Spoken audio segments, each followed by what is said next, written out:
जी, अस्सलाम वालेकुम। कैसे हैं आप? उम्मीद करता हूँ खैरियत से होंगे और मेरी तरफ से आप सब लोगों को रमज़ान मुबारक। आई नो मैं थोड़ा-सा लेट वीडियो बना रहा हूँ। रमज़ान तो कब का अल्हम्दुलिल्लाह स्टार्ट हो गया है, लेकिन क्योंकि कुछ मसरूफ़ियत की वजह से वीडियोज़ आपने देखा होगा हमारे चैनल के ऊपर उस तरह से आ भी नहीं रही हैं। उसकी मैंने रीज़न पहले भी बताई थी आपको कि it's about my father's health. तो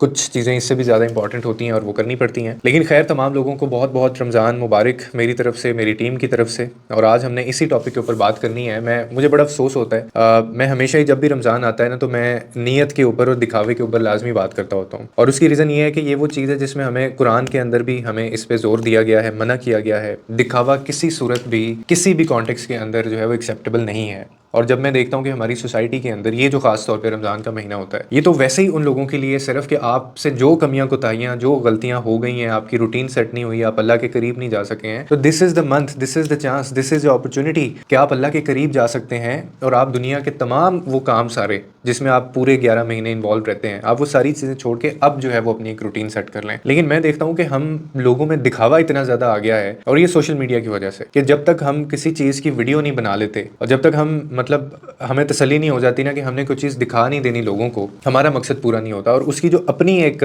खूबसूरती होती है ना, जैसे इबादत है, मैं एक इबादत की अक्सर एग्जांपल लेता होता हूँ कि इबादत जो है ना, वो खालिस्तन, वो प्योरली अल्लाह के लिए है, और ये आपका और अल्लाह का मामला है। ये किसी को दिखाने की चीज़ नहीं है, ये किसी को बताने की चीज़ नहीं है। और वो इबादत, वो अमल, आपकी वो नेकियां जिनका लोगों को नहीं पता होता, जिसका गवाह सिर्फ अल्लाह होता है, वो उतनी खूबसूरत होती हैं और उनकी जो जज़ा है ना, वो उतनी ज़्यादा होती है। लेकिन आजकल हमारी सोसाइटी में क्या हो रहा है, आप देखें कि बड़े से बड़े जो हैं वो ज़्यादा से ज़्यादा खाने सिर्फ क्या इसलिए सजाए जाते हैं दस्तरखान जी के दिखाना है कि हम देखें कितना अच्छा खाना खा रहे हैं, या हम कितने लोगों को खाना खिला रहे हैं, कितने लोगों की हम जो है वो इफ्तारी कर रहे हैं। और जब तक हम ये खास तौर पे जो फैमिली व्लॉगर्स हैं, ये तो इनका तो बिजनेस ही ये बन गया हुआ है ना कि इन्होंने तो वीडियो, मोबाइल, जब तक कैमरा ऑन नहीं होना, ना इनकी इबादतें इनके नज़दीक, ना इनके ये रोज़े, और ना कोई और ज़िंदगी की चीज़ इनकी पूरी होती है। और यही सोशल मीडिया के ऊपर जब आप ये रील्स और वीडियोज़ देखते हैं कि हम लोग चल ही किसी और तरफ पड़े हैं। आपको हर बंदा जो है वो वीडियोज़ के अंदर नज़र आ रहा होगा, वो दुआ कर रहे हैं तो वीडियो बना रहे हैं, वो वहाँ पे हज उम्रे करने जाते हैं तो वहाँ पे दुआ करते हुए वीडियोज़ बनवा रहे होते हैं, वहाँ पे कैमरा व्लॉगिंग स्टार्ट हो गई हुई है, और निकाह वहाँ पे किए जा रहे हैं। फिर अभी ये रमज़ान के अंदर बाकायदा किसी को आपने किसी की मदद करनी है तो आपने देखा होगा कि वो बेचारा शर्मिंदा हो रहा है, अगला बंदा, कि जिसकी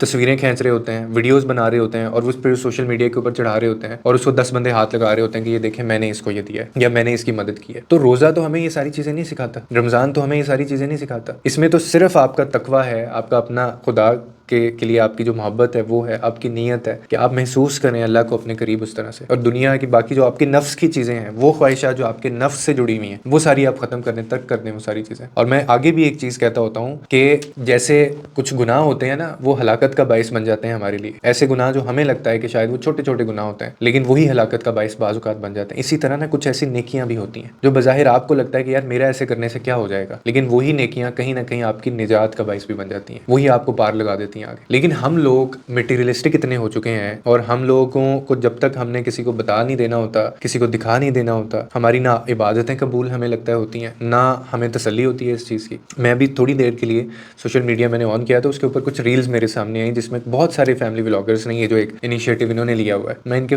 खिलाफ क्यों हर वक्त बात करता रहता हूँ, इसी वजह से कि ये ट्रेंड जो सेट कर रहे हैं वो बड़ा गलत है। हर चीज़ में दिखावा लेके आई जा रहे हैं, और जो देख रहा है वो भी यही सीख रहा है इनसे कि जी आपने जब वीडियोज़ बनानी, कहीं भी आप जाएँ, आप उसकी वीडियो बनाएं और सोशल मीडिया के ऊपर आप अपलोड करते हैं। सजदा कर रहे हैं, एक रील तो मैंने ऐसी भी देखी जिसके अंदर वो बंदा सजदा कर रहा है, और सजदा करते हुए एक हाथ से उसने मोबाइल पकड़ा हुआ है और वो अपने आप को दिखा रहा है कि जी ये देखें मैं फलानी जगह पे आया हूँ और मैं नमाज पढ़ रहा हूँ या मैं सजदा कर रहा हूँ, जस्ट बिकॉज कि उसने वो एक क्लिप जो है वो अपने व्लॉग के अंदर ऐड करना है। मतलब एक इंसान के अंदर पैसा कमाने की जो हिर्स है, जो हवस है पैसा कमाने की, वो इस हद तक कैसे हो सकती है कि वो अल्लाह के और जो उसके दरमियान जो सीक्रेट मामलात हैं, या जो अल्लाह का और उसके बंदे का मामला है, सिर्फ वो सारी चीज़ों को वो पब्लिक करने के ऊपर तरजीह दे, और वो पूरी दुनिया को वो दिखाता फिर। और वो उसने रोना भी है तो दुनिया को उसने दिखाना है, रोज़ा भी रखना है तो उसने दुनिया को बताना है, और उसने वो इफ्तार करना है तो उसने वो सारी चीज़ें वो जो सजा के रखी हैं वो दिखाना है। इवन के कुर्बानी लोग जो इसी तरह से करते हैं। हमारे मज़हब में, अल्लाह की तरफ से, हमारे दीन में इस चीज़ पर इतना जोर दिया गया है क्योंकि शायद अल्लाह को पता था इस चीज़ का कि ये वो सारी चीज़ें कर लेंगे। सिर्फ एक चीज़ जो है ना वो मुश्किल होगी उन लोगों के लिए, और वो है नीयत, कि ये किस नीयत से ये सारी चीज़ें करते हैं। तो नीयत हमारी पीछे ये होती है, या तो हमारा अपना फ़ायदा होता है, या हम पैसा कमाना चाह रहे होते हैं उससे, या हम व्यूवरशिप लेना लेना चाह रहे होते हैं उससे। तो इसमें फिर आप ये ढोंग तो ना रचाएं कि हम अल्लाह के लिए सारी चीज़ें करते हैं, अल्लाह की रज़ा के लिए हम ये सारी चीज़ें करते हैं। अल्लाह की रज़ा ये नहीं है। अल्लाह की रज़ा इसमें बिल्कुल नहीं है कि आप इबादतें करें तो आप लोगों को दिखाते फिरें, आप कुर्बानियाँ करें तो आप लोगों को दिखाते फिरें और लोगों को जताएं कि आप सबसे महंगी कुर्बानी कर रहे हैं, सबसे जो है वो बड़ी आप अफ्तारी कर रहे हैं, सहरी कर रहे हैं, उसके ऊपर आपने इतने किस्म के खाने सजाए हुए हैं। बहुत से ऐसे लोग हैं। एक मकसद है जो उसका मतलब फंडामेंटल है, जो रोज़ा हमें सिखाता है, एक प्रैक्टिस है कि हमने दूसरों के दर्द को महसूस करना है, अपने आप से हमें मिलना है, अपने नफ्स को ख़त्म करना है, नफ्स की जो हमारी ख्वाहिशात हैं उसको ख़त्म करना है, हमने इबादत करनी है, जितना हो सकता है खुद को जानने की कोशिश करनी है। लेकिन हम लोग वो मकसद को ही ख़त्म कर बैठे हैं और न जाने कितने लोगों की हम जो है वो दिल दुखा देते हैं इसी चक्कर के अंदर, ये दिखाने के अंदर। कितने ऐसे लोग हैं जो बेचारे नहीं इस तरह खा पी सकते हैं, उनका दस्तरखान ऐसा नहीं होता, लेकिन हम फिर भी इसके बावजूद हम पता नहीं किस रेस का हिस्सा बनते जा रहे हैं। और ये इतना डिसअपॉइंटिंग है कि इसमें कोई इंसान, इसमें आपको हिदायत भी नहीं मिलती। फिर अभी देखें कितने गुमराह लोग हैं ये, कि क्या हमें रोज़ा, नमाज या जो दीन है, इस्लाम है, क्या हमें ये सबक देता है? क्या ये रमज़ान इसलिए आया था कि हम वो इस तरह के ड्रामे और वो टीवी टॉक शोज इस तरह के स्टार्ट हो जाएं जिसमें 100% जो है वो उसमें मार्केटिंग की जा रही हो ब्रांड्स की, और वो ब्रांड्स जो यहाँ के है ही नहीं है। हम कैश करते हैं हर मोमेंट को। एक पोस्ट आगे मैं पढ़ रहा था, उसके ऊपर वो वैसे तो मीम किसी ने बनाया हुआ था कि वो मौलवी साहब हैं, वो दुआ कर रहे हैं और वो कोई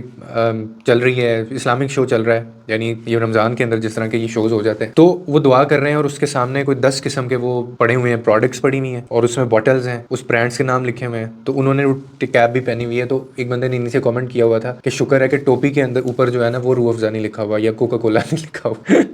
मतलब वो, और उसकी बात ठीक है कि यार देखो, जितनी इबादत कहते हैं कि सिर्फ वही आपकी कबूल होती है जिसमें सिर्फ जिसका राजदार और जिसका जो गवाह है वो अल्लाह है, और किसी से आपका कोई लेना देना नहीं है। आपने किसी को कुछ दिखाने के लिए नहीं किया और आपकी खालिस नीयत यही थी कि आप अल्लाह के करीब जाना चाहते थे और आप उससे वो हिदायत हासिल करना चाहते थे। ये जब लोगों के बीच में अपने मफाद शामिल हो जाते हैं ना, या आप इसलिए कोई क्लिप बना रहे हैं या इबादत इसलिए आप कर रहे हैं कि लोगों को आपने रमज़ान में दिखाना है, रोज़े इसलिए रख रहे हैं कि लोगों को आपने दिखाना है, व्यूअरशिप लेनी है, पैसा कमाना है, तो फिर ये उस खाते में नहीं जाएगा। क्योंकि अल्लाह का कानून बहुत क्लियर है इस चीज़ के अंदर, उसमें वो and it is very clean cut, वो सिंपल है, बिल्कुल क्लियर है कि तुम्हारी मैं नीयतों के ऊपर तुम्हें जज करूंगा। जहां पे तुम्हारी नीयत मतलब वो मैरिट के ऊपर नहीं होगी और उसका सिर्फ नीयतन मकसद ये नहीं होगा कि तुम मेरे करीब आना चाहते हो या मेरी रजा के लिए सारी चीजें कर रहे हो, तो अनटिल अनलेस ये चीजें नहीं है, मतलब वो जितनी भी चीजें हैं they will all go wasted, वो सारी ज़ाया हो जाएंगी। तो इसीलिए ये महीना शायद इसीलिए आता है कि हम शीशे के अंदर ना झांक सकें या हम अपने आप को देख सकें कि असल में हम क्या हैं। इसके अंदर जितना ज़्यादा से ज़्यादा प्रैक्टिस कर सकते हैं, अल्लाह ताला को एक्सपीरियंस करें, इबादत करें, बहुत अच्छा खूबसूरत मौका होता है। एक इन्वायरमेंट पूरा बना होता है उस तरह से और आपको एक सुकून भी मिलता है। इस महीने में बरकत ऐसी है कि आपको सुकून भी मिलता है, आपका दिल ऑटोमेटिकली वो सुकून पीस मोड पे शिफ्ट हो जाता है अगर आप वो एक्सपीरियंस करने वाले हैं या आप कनेक्ट कर पाएँ उस चीज़ से। तो अगर आप अभी इस महीने के अंदर भी इसी चक्कर में लगे रहेंगे, आपने अपनी नीयत नहीं ठीक करनी है, आपने दिखावे से बाहर नहीं आना है, आपने लोगों के साथ उसी तरह से ज्यादती करनी है, आपके मामलात भी लोगों के साथ ऐसे ही चल रहे हैं, तो फिर इन चीज़ों का कोई फ़ायदा नहीं है। फिर ये रमज़ान आपको नहीं बदल सकता। रमज़ान सिर्फ उन लोगों को बदलता है जो लोग हिदायत चाहते हैं अल्लाह ताला से, और जो बाकी महीनों उन्होंने बेशक जो कुछ मर्जी किया हो लेकिन वो एटलीस्ट इस महीने के अंदर अपने आप को वो बेहतर करने की कोशिश करते हैं। तो मेरा तो सिर्फ यही एक मैसेज है, और कोशिश करें जितना इसको आप प्रैक्टिस कर सकते हैं, अल्लाह के लिए करें जो भी करना है, उसकी रज़ा के लिए करें जो भी करना है और उसकी रज़ा में राज़ी हो जाएं। और उसके लिए अगर आपको कोई चीज़ें छोड़नी भी पड़े तो वो छोड़ दें, क्योंकि उसका जो सिला है ना वो हो सकता है आपको दुनिया में ना मिले, लेकिन बाद की आपकी ज़िंदगी के लिए जो है वो इतना बड़ा उसका रिवॉर्ड है कि आप बाद में कहेंगे कि मैंने बाकी की ज़िंदगी अपनी क्यों दूसरे कामों में ज़ाया कर दी। तो ये सिर्फ उन्हीं लोगों को एहसास होता है जिनको वो अपने करीब करता है, जिनको वो हिदायत देता है। लोगों के लिए आसानियाँ पैदा करें, रब आपके लिए आसानियाँ पैदा करेगा।